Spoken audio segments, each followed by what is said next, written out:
Our story starts back in 1844 in not-so-merry England, where a group of weavers, fed up with the high price of company store groceries, pooled their money to buy their own food, creating a new form of business, the cooperative. The idea caught on. Here in the U.S., President Roosevelt gave electric cooperatives a jumpstart with the founding of the Rural Electrification Administration, the REA, telling American farmers and ranchers, if you want electricity, you can do it yourselves.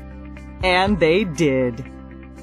Rural men and women quickly began scraping together the $5 needed for membership and equity in the co-op.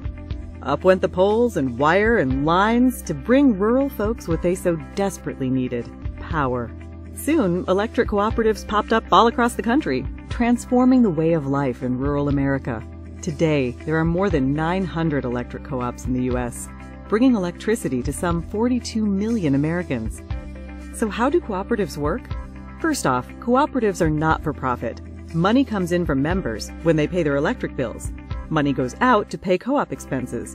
A little bit is set aside for emergencies and the future. Any leftover is returned to members. Pretty sweet, huh?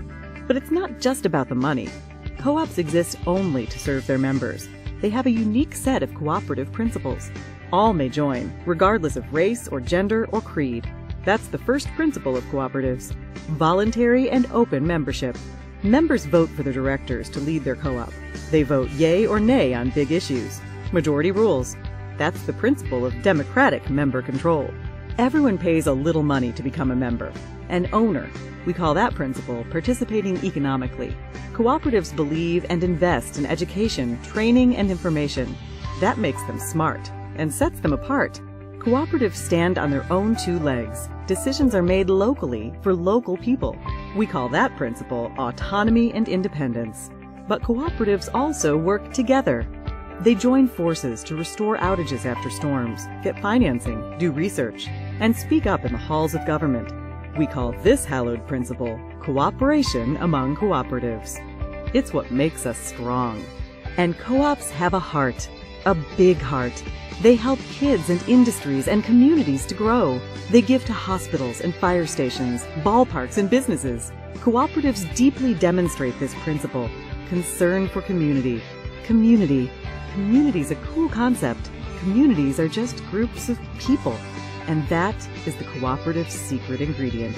It's the dedicated people who work day in and day out to provide reliable and affordable power.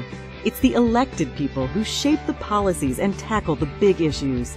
For the most important group of people, the members. Members. The whole reason cooperatives exist. Now that's the cooperative difference. And that's the cooperative advantage.